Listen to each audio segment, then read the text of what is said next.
आज हम लोग अपने बीपीएससी के सेक्शन में इंडियन इकोनॉमी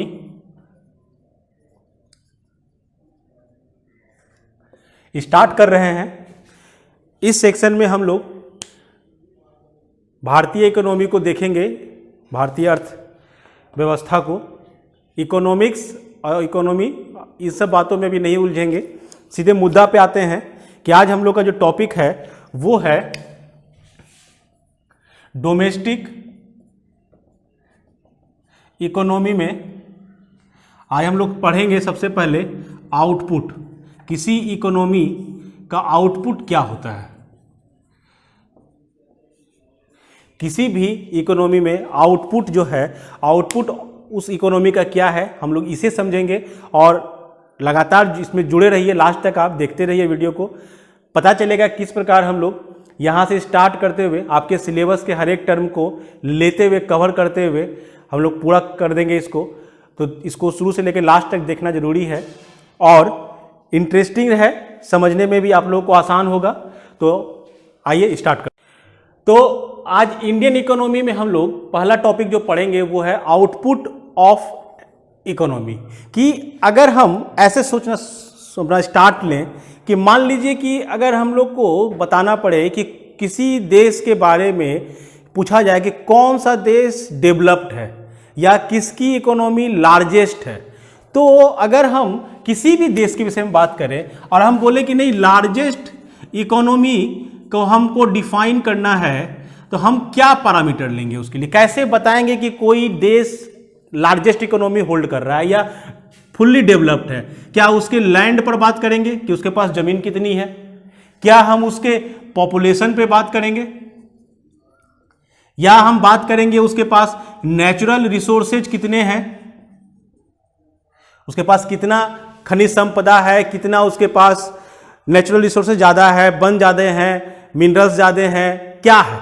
इस पर हम लोग अगर हम बात करें कि क्या हम इन सब बातों को अगर लेके चले कि नहीं बताओ अगर हमको लार्जेस्ट इकोनॉमी को डिफाइन करना है तो हम किन पैरामीटर्स को लेंगे।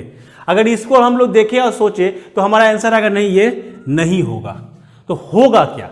होता क्या है कि आपके पास जो भी है उससे आपने कितना आउटपुट निकाला, उससे आपने कितना आउटपुट निकाला और उस आउटपुट का मॉनेटरी वैल्यू कितना है। मतलब उसको अगर हम पैसे में कन्वर्ट करें, जो आउटपुट है अगर उसको हम पैसे में कन्वर्ट करें तो वो पैसा कितना है। तो अगर किसी इकोनॉमी को डिफाइन करना है कि वो लार्जेस्ट है, छोटा है, अंडर डेवलप्ड है, डेवलपिंग है, तो हम लोग डिफाइन करते हैं उसके आउटपुट, क्योंकि वो कंट्री आउटपुट कितना दे रहा है और उस आउटपुट का मॉनेटरी वैल्यू जो भी आ जाए। तो वैसे कंडीशन में अगर हम लोग बात करना शुरू करें तो आउटपुट को डिफाइन करना सबसे जरूरी है कि आउटपुट आखिर क्या होगा। तो अगर हम आउटपुट को डिफाइन करने की कोशिश करें इकोनॉमिक्स के लैंग्वेज में, तो आउटपुट दो बात पर डिपेंड करेगा कि गुड्स कितना वहां पर है और सर्विसेज की वैल्यू क्या है। मतलब क्या हुआ, आउटपुट मतलब combination of goods and services. Monetary value लेना है हमको उसके गुड्स और सर्विसेज दोनों वैल्यू, दोनों का जो वैल्यू आएगा पैसे के मामले में, उसको मतलब उसको एक्सचेंज अगर कर रहे हैं तो वो कितना वैल्यू दे रहा है।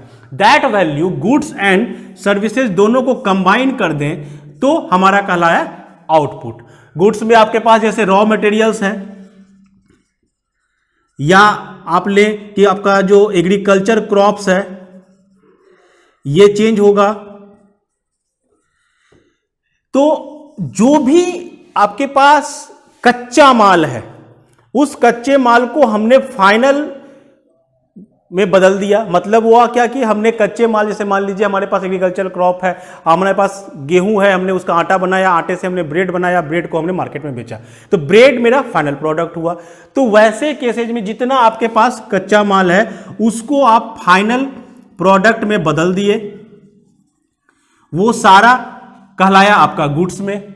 वैसे ही सर्विसेज की बात करें, जैसे हमारे पास सर्विसेज प्रोवाइड होता है, बैंकिंग सर्विसेज है, इंश्योरेंस है, शिपिंग है, रेलवे है, ये सारे सर्विसेज हैं। तो अगर हम किसी इकोनॉमी के आउटपुट पर बात कर रहे हैं, इसका मतलब हो रहा है कि हम बात कर रहे हैं कि उस इकोनॉमी के द्वारा कितना goods and services product produce किया गया, और जो प्रोड्यूस हो रहा है उसका मॉनेटरी वैल्यू होना चाहिए, मतलब उसे आप पैसे में एक्सचेंज कर सकते हैं। जैसे कि घरेलू काम को लें, हम घर के काम को लेके, मान लीजिए घर में कोई व्यक्ति, हम ही हैं घर में, हम घर में कुछ काम कर रहे हैं, हम भी सर्विस प्रोवाइड कर रहे हैं घर वालों के लिए, क्या उसको आप पैसे में एक्सचेंज कर सकते हैं? माँ घर में खाना बना रही है, तो क्या उसके खाना बनाने के सर्विस को हम पैसे में कन्वर्ट कर सकते हैं? नहीं कर सकते हैं। तो वैसा सर्विसेज को आपको चुनना है जिसे आप पैसे में कन्वर्ट कर सकते हैं। तो फाइनल आउटपुट का मतलब क्या हुआ हमारा, कि हमारा गुड्स एंड सर्विसेज दोनों किसी इकोनॉमी यानी किसी देश के द्वारा कितना डेवलप किया जा रहा है, जो भी डेवलप किया जा रहा है उसको हम लोग कहते हैं आउटपुट ऑफ इकोनॉमी। जो भी प्रोड्यूस किया जा रहा है that is known as output of an economy. तो अब इसमें है क्या कि आपको अब इसमें समझना क्या है कि फाइनल प्रोडक्ट, ध्यान देना है इस चीज पर कि हमेशा हम जो लेंगे यहां पे गुड्स में, ये हमेशा फाइनल प्रोडक्ट होना चाहिए। फाइनल प्रोडक्ट मतलब क्या हुआ, जैसे मान लीजिए कि सीमेंट है, सीमेंट बना, वो भी एक प्रोडक्ट है, और फिर उस सीमेंट का उपयोग करके हमने बिल्डिंग बनाया। अब अगर हम फाइनल प्रोडक्ट काउंटिंग करें, अगर उसमें हमने सीमेंट को भी काउंट कर लिया और फिर हमने बिल्डिंग को भी काउंट कर लिया, तो क्या हुआ कि हम डबलिंग ऑफ प्रोडक्ट कर रहे हैं, एक ही प्रोडक्ट का दो बार काउंटिंग हो रहा है। तो इससे बचने के लिए, जैसे सीमेंट हो गया आपका लोहा हो गया, स्टील हो गया, ये सब इंटरमीडिएट गुड्स हुए कि ये बीच में है, ये फाइनल प्रोडक्ट हैं, अपनी कंपनी के लिए ये फाइनल प्रोडक्ट है, बट इस प्रोडक्ट का फिर फाइनली यूज किया जाएगा। मींस फाइनल प्रोडक्ट वो प्रोडक्ट है जो दोबारा अब चेंज नहीं करेगा। जैसे बिल्डिंग बन गया, अब बिल्डिंग चेंज नहीं करेगा। अगर स्टील से हमने कार बना लिया, अब कार नहीं चेंज करेगा, अब कार फाइनली मार्केट में बिकेगा। तो जब फाइनल प्रोडक्ट का कैलकुलेशन होता है तो हमेशा हम लोग इंटरमीडिएट गुड्स को छोड़ देते हैं और फाइनली उसी गुड्स का लेते हैं जो फिर अपना रूप परिवर्तन नहीं करेगा, और वैसे गुड्स को लेकर ही हम लोग अपना आउटपुट डिसाइड करते हैं। तो आउटपुट ऑफ एन इकोनॉमी को अगर हम डिफाइन करें लैंग्वेज में तो क्या लिखेंगे? Output of an economy is the monetary value of final goods and services in A given time period. ये टाइम पीरियड फिक्स रहता है, या तो हम उसको 3 मंथ पर कैलकुलेट करेंगे, या हाफ एन ईयर, या ईयरली। तो हम जो फाइनल प्रोडक्ट, जो फाइनल आउटपुट मेरा है, उसके मॉनेटरी वैल्यू को इस तरह से डिफाइन करेंगे। अब है कि अगर हम अब इसमें थोड़ा सा और क्वेश्चन एराइज करें कि आउटपुट ऑफ एन इकोनॉमी, तो क्वेश्चन उठता है कि जो गुड्स एंड सर्विसेज प्रोवाइड हो रही है, तो उस गुड्स एंड सर्विसेज को प्रोवाइड जो कर रहे हैं वो कौन है? क्वेश्चन यहां से स्टार्ट होता है कि ये गुड्स एंड सर्विस को जो प्रोवाइड करने वाले हैं वो कौन है, प्रोवाइडर जो है वो कौन है। तो मान लीजिए कि हम किसी एक कंट्री की बात करें, मान लीजिए हम अपने इंडिया की ही बात करें, तो हमारा अपना एक ज्योग्राफिकल बाउंड्री है। तो गुड्स एंड सर्विस हमारे ज्योग्राफिकल बाउंड्री में जो भी दे रहे हैं, हमारे अपने ज्योग्राफिकल बाउंड्री में जो भी गुड्स एंड सर्विसेज प्रोवाइड हो रहा है, वो सारे सर्विसेज को हम लोग कहते हैं डोमेस्टिक। मीन्स क्या हुआ कि हमारे, यानी कहें कि विद इन ज्योग्राफिकल बाउंड्री जो भी प्रोड्यूस हो रहा है, जो भी प्रोड्यूस हो रहा है उसको कहा गया डोमेस्टिक। कि किसी ज्योग्राफिकल बाउंड्री में जो भी हमने प्रोड्यूस किया उसको हमने कहा डोमेस्टिक। अब है कि इस ज्योग्राफिकल बाउंड्री में प्रोवाइड करने वाले कोई भी हो सकते हैं, या तो हमारे देश के लोग ही हो सकते हैं या हमारे देश से बाहर के लोग भी हो सकते हैं जो हमारे देश के ज्योग्राफिकल बाउंड्री में सर्विस या गुड्स प्रोवाइड कर रहे हैं। तो डोमेस्टिक वर्ड यहां से पहला वर्ड आपका स्टार्ट होता है कि डोमेस्टिक का मतलब आपको दिमाग में यह रहना चाहिए हमेशा, जहां पर भी डोमेस्टिक लगा हुआ है मींस क्या हुआ कि इसमें हम लोग प्रोवाइडर को कैटेगरी नहीं कर रहे हैं, प्रोवाइडर जो है उसे कैटेगराइज नहीं कर रहे हैं, हम कैटेगराइज कर रहे हैं अपने ज्योग्राफिकल बाउंड्री को, कि हमारे ज्योग्राफिकल बाउंड्री में जो भी फाइनल गुड्स एंड सर्विसेज हैं, देने वाला कोई भी रहे, जो भी फाइनल गुड्स एंड सर्विसेज है उसको अगर हम कैलकुलेट कर रहे हैं तो उससे हम लोग नाम देंगे डोमेस्टिक।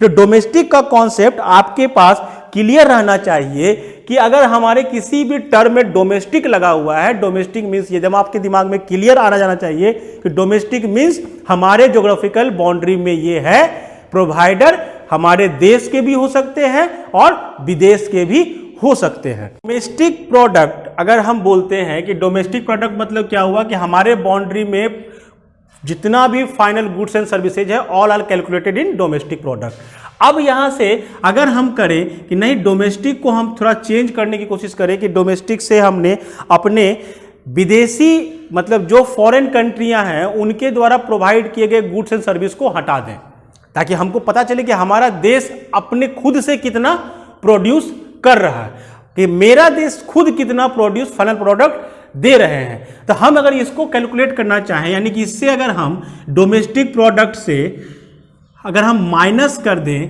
कि आपका final goods and services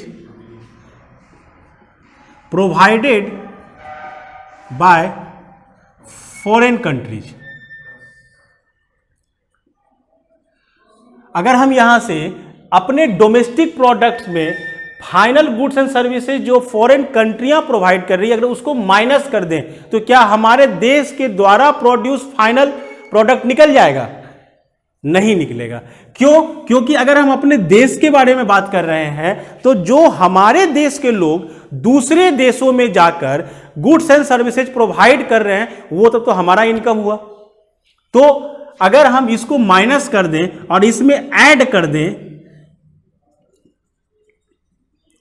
income of Indians in foreign, कि हम डोमेस्टिक प्रोडक्ट्स में से फॉरेन के द्वारा हमारे बाउंड्री में जो सर्विस एंड गुड्स प्रोड्यूस किए गए उसको सब्ट्रैक्ट कर दें और जो इंडियंस के द्वारा फॉरेन में गुड्स एंड सर्विस प्रोवाइड किया गया उसको ऐड कर दें, तो ये हमारा निकलेगा नेशनल प्रोडक्ट। तो आपको दो तरीके से प्रोडक्ट जानना होगा, एक ग्रॉस एक डोमेस्टिक प्रोडक्ट और दूसरा नेशनल प्रोडक्ट। फिर से समझा रहे हैं, इसको क्लियर कर लें दिमाग में, क्योंकि ये टर्म आगे जाके बहुत बार मिलेंगे और जैसे मिलेंगे आपके दिमाग में ये स्ट्राइक करना चाहिए। डोमेस्टिक मींस क्या हुआ, इसमें प्रोवाइडर जो है उसको हम लोग इग्नोर कर देते हैं। डोमेस्टिक में service goods and service provide करने वालों को हम इग्नोर करते हैं, हम सिर्फ अपने कंसंट्रेशन में लेते हैं कि हमारे ज्योग्राफिकल बाउंड्री में जो भी सर्विस एंड गुड्स प्रोवाइड है, जो भी गुड्स एंड सर्विस हमारा है total, that is called domestic product. National product अगर हम बोलते हैं तो हमारे नेशन के द्वारा, यानी कि डोमेस्टिक प्रोडक्ट्स में से हमने फॉरेन कंपनियों के द्वारा प्रोवाइड किए गए गुड्स एंड सर्विसेज को हटा दिया और इंडियंस के द्वारा दूसरे कंट्री में जो गुड्स एंड सर्विस प्रोवाइड किया गया उसको ऐड कर लिया। इसको हम लोग शॉर्ट में लिखते हैं NIFAD। मतलब क्या हुआ, net income factor, net income factor from abroad, मतलब बाहर से, यानी बाहर वाला को जोड़ घटाव करके जो मेरा आया that is called net income factor from abroad, that is called your national product. तो हमारा दो यहां पे प्रोडक्ट डिफाइन हुआ, एक प्रोडक्ट डिफाइन हुआ डोमेस्टिक प्रोडक्ट, दूसरा डिफाइन हुआ नेशनल प्रोडक्ट। अब हम लोग इसको थोड़ा सा दूसरे तरीके से और समझना चाहेंगे कि अगर डोमेस्टिक में हम लोग लगा लें आगे में ग्रॉस, ग्रॉस मीन्स क्या हुआ? टोटल। ग्रॉस मीन्स क्या हुआ? टोटल। कि आपका फाइनली जो हम लोग कैलकुलेट कर रहे हैं प्रोडक्ट्स को, वो टोटल प्रोडक्ट कितना हुआ, यानी ग्रॉस डोमेस्टिक प्रोडक्ट कितना हुआ, that is known as GDP. तो वैसे ही अगर नेशनल प्रोडक्ट बात कर रहे हैं, अगर आगे में ग्रॉस लगा दें तो टोटल नेशनल प्रोडक्ट मेरा कितना हुआ, यानी gross national product, this is called GNP. तो दो कॉन्सेप्ट आपके पास क्लियर यहां से होना चाहिए, एक जीडीपी का, एक जीएनपी का। जीडीपी मतलब कि टोटल हमारे डोमेस्टिक एरिया में कितना गुड्स एंड सर्विस है, और अगर जीएनपी बोलते हैं तो टोटल हमारे नेशन के द्वारा कितना गुड्स एंड सर्विस है। ये हमारा हुआ जीडीपी एंड जीएनपी। अब इसमें हम लोग अगले टर्म पर जाएंगे। ये टर्म अभी कई बार आएंगे, आप लोग यहां पर कहीं पर डाउट हो तो आप कमेंट में लिख सकते हैं। तो अगला हमारा जाएगा कि अगर हम ग्रॉस पढ़ लिए, ग्रॉस मतलब हम टोटल पढ़ लिए, टोटल यानी कि हमारे ज्योग्राफिकल बाउंड्री में टोटल कितना प्रोडक्ट अवेलेबल है। अब है कि मान के चलिए कि अगर हम कहें कि हमारे पास टोटल इतना है, तो एक नया टर्म आपको यहां पर समझना पड़ेगा, दैट इज कॉल्ड डिप्रेसिएशन। कि अगर मान लीजिए कि हम 2020 में कैलकुलेट कर रहे हैं अपने प्रोडक्ट्स को, और हमारे पास मान लीजिए कैलकुलेशन में आया 10 कार, और 2021 में हम कैलकुलेशन करना शुरू किए, तो जो भी प्रोडक्ट 21 में बना होगा, यानी इस गैप ईयर एक साल में जितना कार बना होगा उसके साथ मान लो यहां पे 5 कार और बन गया। तो अगर हम 21 में कैलकुलेट कर रहे हैं फाइनल प्रोडक्ट्स को, और मान लो कि 10 कार मेरा कोई नहीं बिका था, ये अभी भी मार्केट में है, तो मार्केट में जब हम कैलकुलेट करेंगे कि फाइनल कितना मेरा प्रोडक्ट है, तो 10 कार और प्लस 5 कार 15 कार आ जाएगा। अगर हम मार्केट में कैलकुलेट कर रहे हैं कि मेरे पास टोटल कितना कार बिकने के लिए है, तो 10 कार पहले वाला और 5 कार इस साल वाला। या मान लो कि 10 कार मार्केट से बिक गया, ये भी केस लेके चले 10 कार मेरा मार्केट से बिक गया, और हमने बताया कि नहीं मेरे पास अब 5 कार है, लेकिन जब हम कार्स की काउंटिंग कर रहे हैं तो उसमें मेरे पास ये भी काउंट होगा, ये भी काउंट होगा। तो सवाल ये है कि क्या इस 10 कार का दाम जो आदमी खरीद लिया, या सिंपल लैंग्वेज में कहे ये सेकेंड हैंड कार मेरा हो गया, क्या इस कार को भी अगर वो सेल के लिए मार्केट में ले आता है, तो इस कार का वैल्यू जो 2020 में था, क्या वही 2021 में भी रहेगा? यह सवाल यहां से उठता है कि जिस कार का वैल्यू 2020 में जो भी था, क्या वही वैल्यू अगले साल भी मार्केट में वही रहेगा? अगर वो सेकेंड हैंड कार बेचने जा रहा है तो वो वैल्यू गिर जाएगा। सिंपल लैंग्वेज में समझिए कि अगर आपके पास किसी कार का मूल्य 3 लाख रुपया है, और इसका टाइम जो है लाइफ टाइम अगर वो मान के चलता है कि 10 साल इस कार का जिंदगी है, तो हर साल उसका 30,000 रुपया माइनस होता चला जाएगा। 30,000 रुपया हर साल उस कार का वैल्यू गिरता चला जाएगा, तब नहीं फाइनली 10 साल के बाद उसके वैल्यू 0 हो जाएगी। तो ये जो टाइम के साथ उसका वैल्यू कम हो रहा है, जो टाइम के साथ उसकी जो वैल्यू कम हो रही है, that is known as depreciation.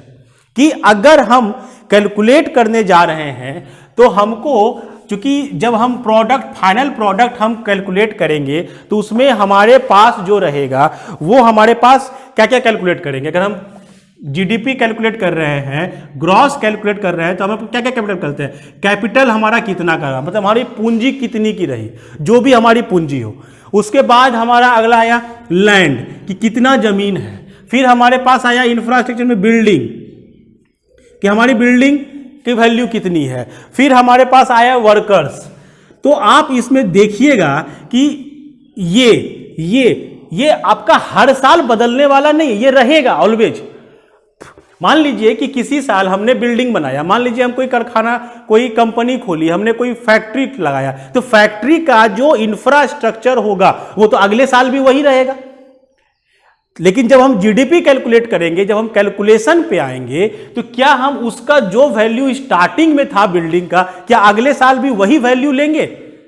और अगर नहीं लेंगे उसको, तो वो तो हमारा प्रोडक्ट में है, अवेलेबल है, वो तो मेरा कंपनी जो है, जो भी इंफ्रास्ट्रक्चर है, वो अगले साल भी आउटपुट दे रहा है, तो उसके वैल्यू को हम लोग जब कैलकुलेट करेंगे तो उससे हम लोग उसके डिप्रिसिएशन को माइनस कर देते हैं कि उसका जो भी पर ईयर कटआउट जो हो रहा है उसको माइनस करेंगे।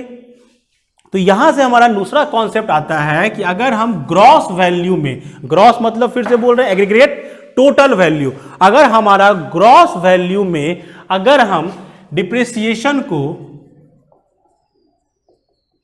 माइनस कर दें तो मेरा क्या आएगा वैल्यू, नेट वैल्यू। उस ईयर का नेट वैल्यू कितना हुआ, एक्यूरेट वैल्यू कितना हुआ, वो हमारा कैलकुलेट होगा कि ग्रॉस वैल्यू में अगर हम डिप्रिसिएशन को माइनस कर देते हैं तो हमारा आता है नेट वैल्यू। तो यहां पे आपको यह समझना है कि अगर हम जीडीपी जो हमने पढ़ा अभी थोड़ा देर पहले, जीडीपी और जीएनपी, जीडीपी और जीएनपी जो बात करती है, ये बात करती है अपने ग्रॉस वैल्यू पर, मतलब टोटल एग्रीगेट टोटल वैल्यू पर। और अगर हम इसमें चाहते हैं कि नहीं हमको नेट वैल्यू पता चल जाए तो हम क्या करेंगे, इससे डिप्रिसिएशन को माइनस कर देंगे।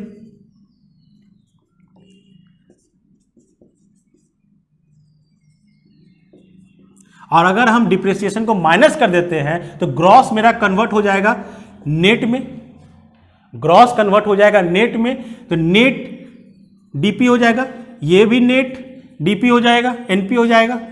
मींस क्या हुआ, अब नया आपके पास कॉन्सेप्ट आया एनडीपी या NNP, net domestic product, net national product. फिर से हमारा पुराना कॉन्सेप्ट याद रखना है, डोमेस्टिक प्रोडक्ट, नेशनल प्रोडक्ट, ये तो पता था ही। अब हमने केवल आगे का टर्म बदला, ग्रॉस को कन्वर्ट करने की कोशिश किया नेट में। तो नाउ मेरे पास फिर से एक नया नाम आया, नेट डोमेस्टिक प्रोडक्ट या नेट नेशनल प्रोडक्ट। तो टोटल हमारे पास 4 टर्म हो गए, एक हो गया जीडीपी, दूसरा हो गया जीएनपी, तीसरा हो गया एनडीपी, अब फिर हो गया एनएनपी।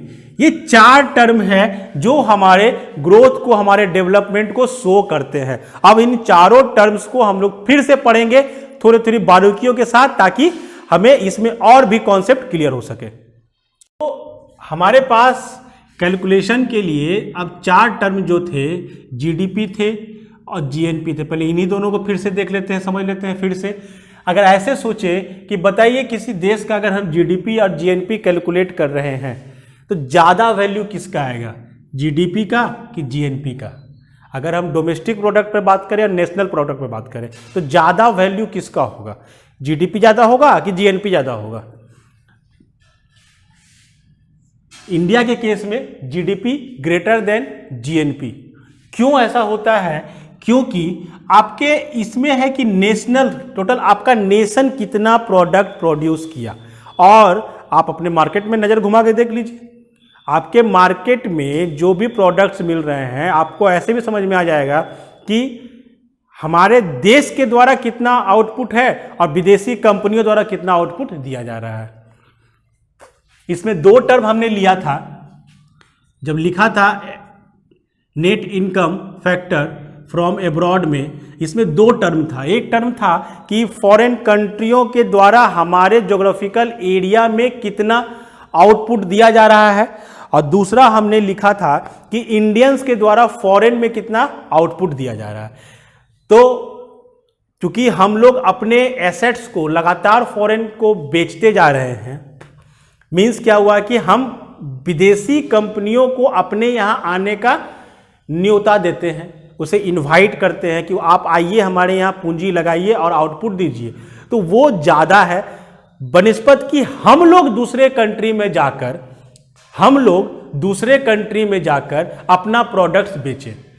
तो चूंकि हमारे यहाँ आने वाला ज़्यादा है विदेश से और हमारे यहाँ से प्रोड्यूस होने वाला कम है, तो याद होगा उसमें ये हम माइनस रखते हैं कि फॉरेन कंपनियों द्वारा जितना आया उसे माइनस करते हैं और इंडियंस के द्वारा जितना आउटपुट दिया गया उसे हम लोग जोड़ते हैं। तो हमारा ये वाला फैक्टर ज़्यादा होता है इस फैक्टर से, जिस कारण से जीएनपी जो है वो लेस आता है हमेशा जीडीपी के।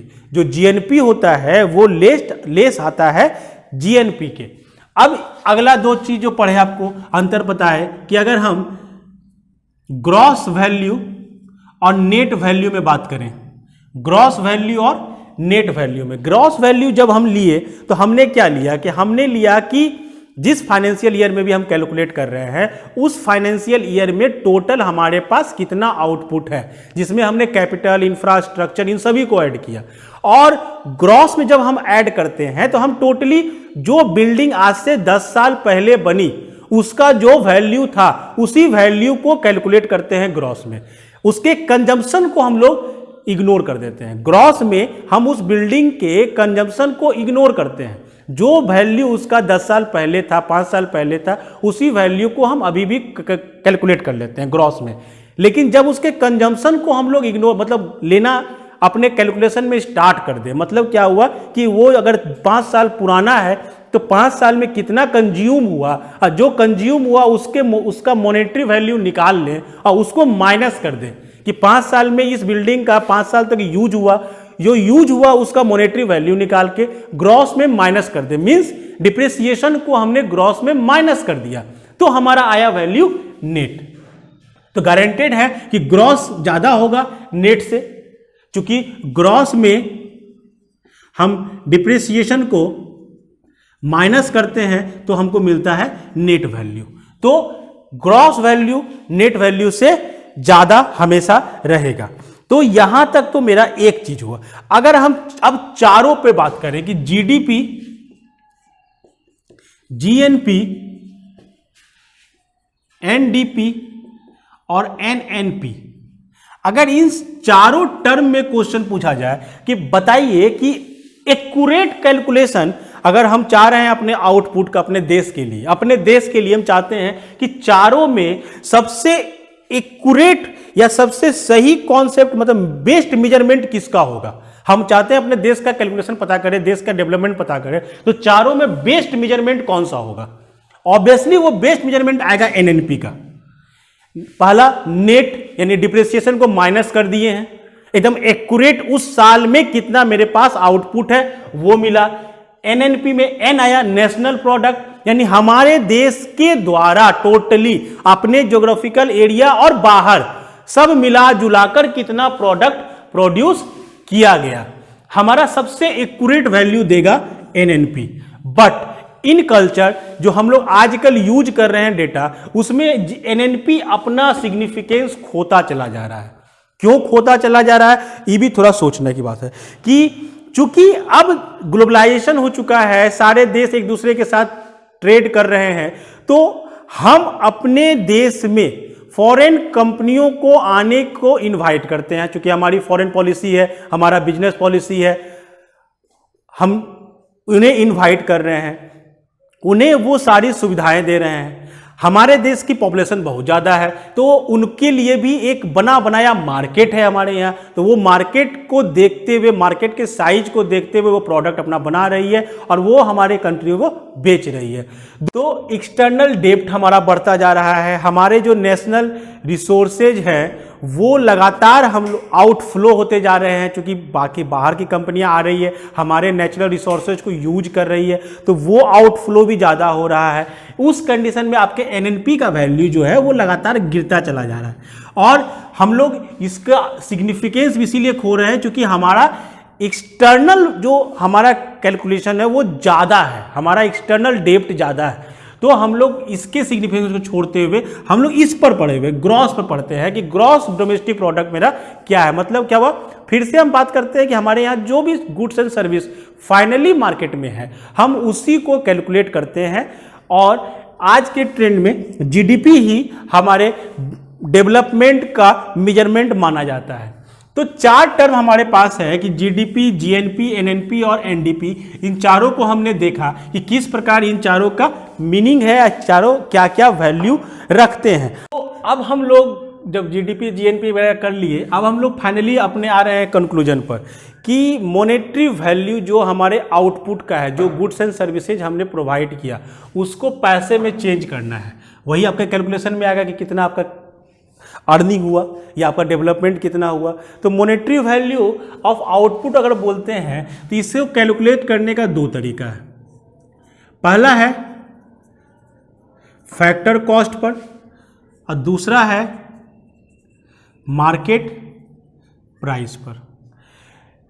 फैक्टर कॉस्ट मतलब क्या हुआ कि उसको बनाने में जो भी आपकी पूंजी खर्च हुई, सीधा सा मतलब समझिए कि अगर हम कोई इंफ्रास्ट्रक्चर बनाए हैं या कोई सर्विस हम दे रहे हैं तो उसे देने में जो हमारा लागत लगा, जो भी फैक्टर्स हमारे उसको देने में हमको अप्लाई हुए, that is called factor cost. यानी ये आपका वो कॉस्ट है जिससे वो चीज बनी।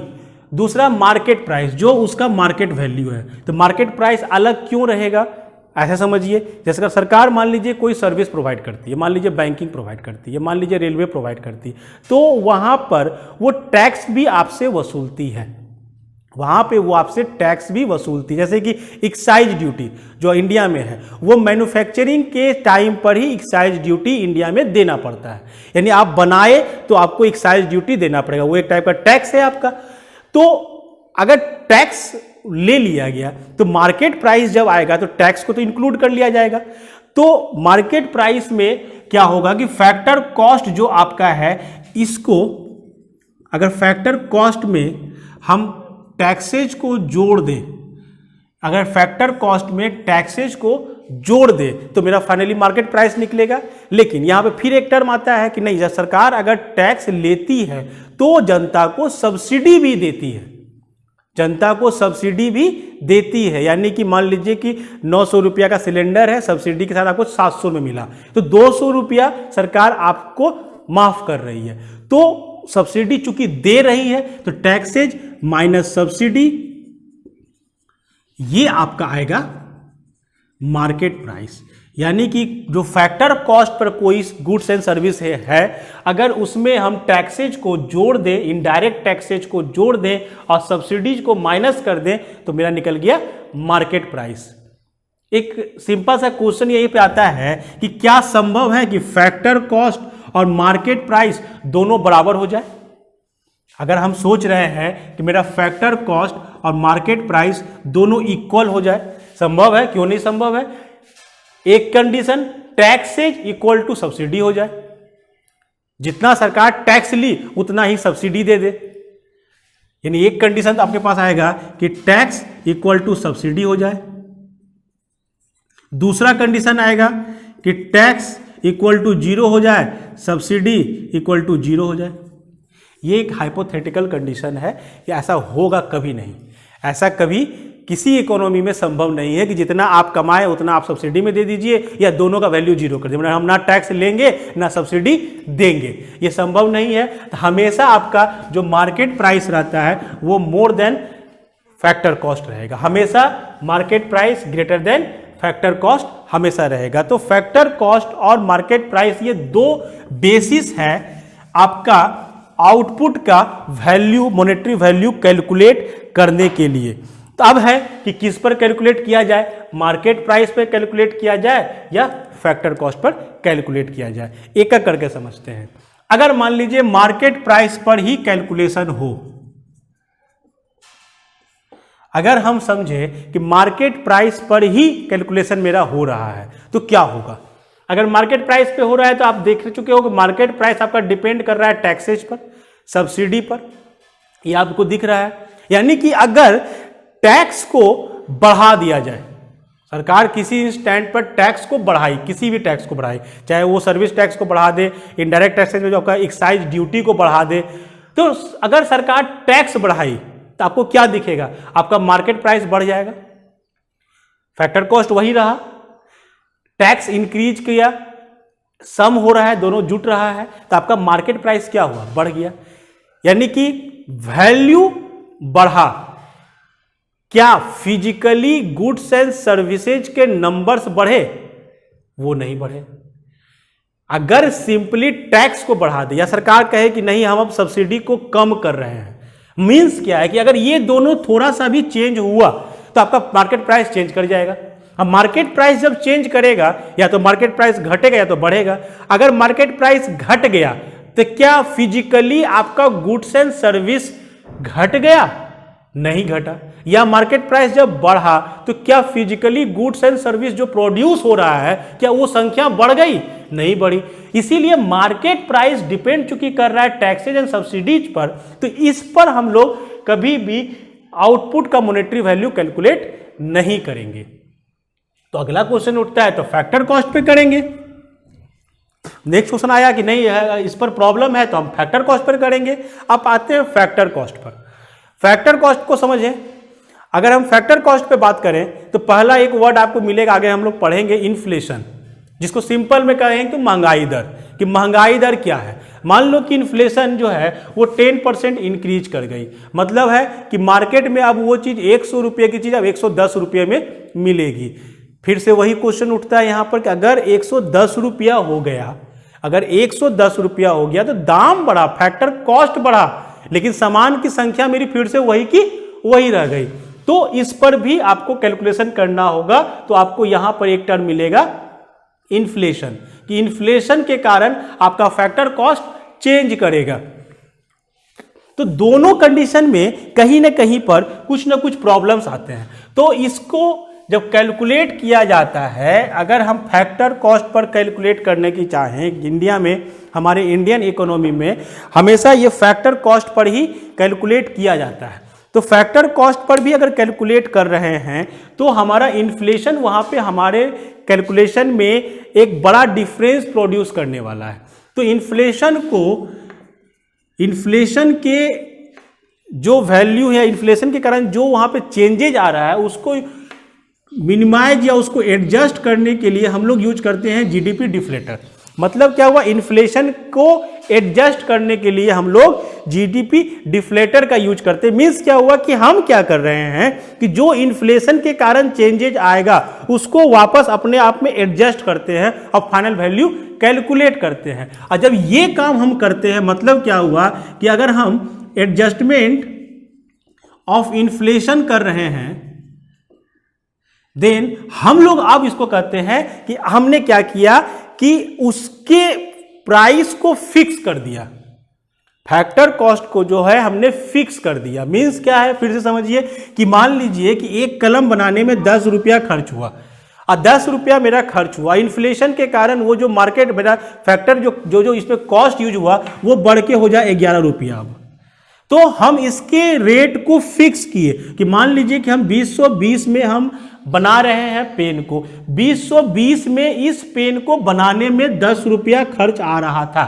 अब 2021 में ये खर्च बढ़ के मेरा आ रहा है इन्फ्लेशन के कारण 11 रुपया। तो हमने इस पर इसको फिक्स कर दिया कि नहीं, हमारा जब ये जिसमें से हमने स्टार्टिंग किया कैलकुलेशन करना उस समय मेरा लागत 10 रुपया का था, तो हमने इन्फ्लेशन को माइनस किया। मतलब क्या हुआ, हम चेक किए कि मेरा महंगाई दर उस समय कितना है, इस समय कितना था और इस समय मेरा महंगाई दर कितना है। इस पर हम लोग डिटेल क्लास चलाएंगे इन्फ्लेशन जब हम लोग पढ़ेंगे तब। तो जब हमारा इन्फ्लेशन का इफेक्ट को हम लोग को एडजस्ट करना होता है तो हम लोग वो एक सांख्यिक डाटा है, सांख्यिकी का ये, कि उसको चेंज करता है कि महंगाई दर को देखते हुए अपने डाटा को वो चेंज करके वो बनाता है factor cost at constant price. India में जो हमारा कैलकुलेशन होता है जीडीपी का वो हमेशा होता है फैक्टर कॉस्ट पर और वो होता है कांस्टेंट प्राइस पर। तो अगर हम लोग बोलते हैं कि इंडिया में कि जीडीपी जो हमारा कैलकुलेशन है वो जो है वो फैक्टर कॉस्ट पे होता है जो कि कांस्टेंट प्राइस पे होता है इन इंडिया। तो ये हमारा एक स्टार्टिंग का टॉपिक था जिसमें हम लोग पढ़े 4 term, GDP, GNP, NNP, NDP. अब है कि हम लोग इसके बाद हम लोग अब ये पर इसके बाद आता है कि जीडीपी का कैलकुलेशन जो होता है वो कैसे होता है, वो सब सिलेबस में 11-12 सिलेबस में दिया हुआ है, उससे हमें कोई खास मतलब नहीं है। लेकिन जीडीपी कैलकुलेशन के जो तरीके हैं वो आपको जानने चाहिए। अगले टॉपिक में हम लोग मिलेंगे तो हम लोग जो इकोनॉमी के सेक्टर्स हैं, कोर सेक्टर्स हैं, उसके बारे में जानेंगे।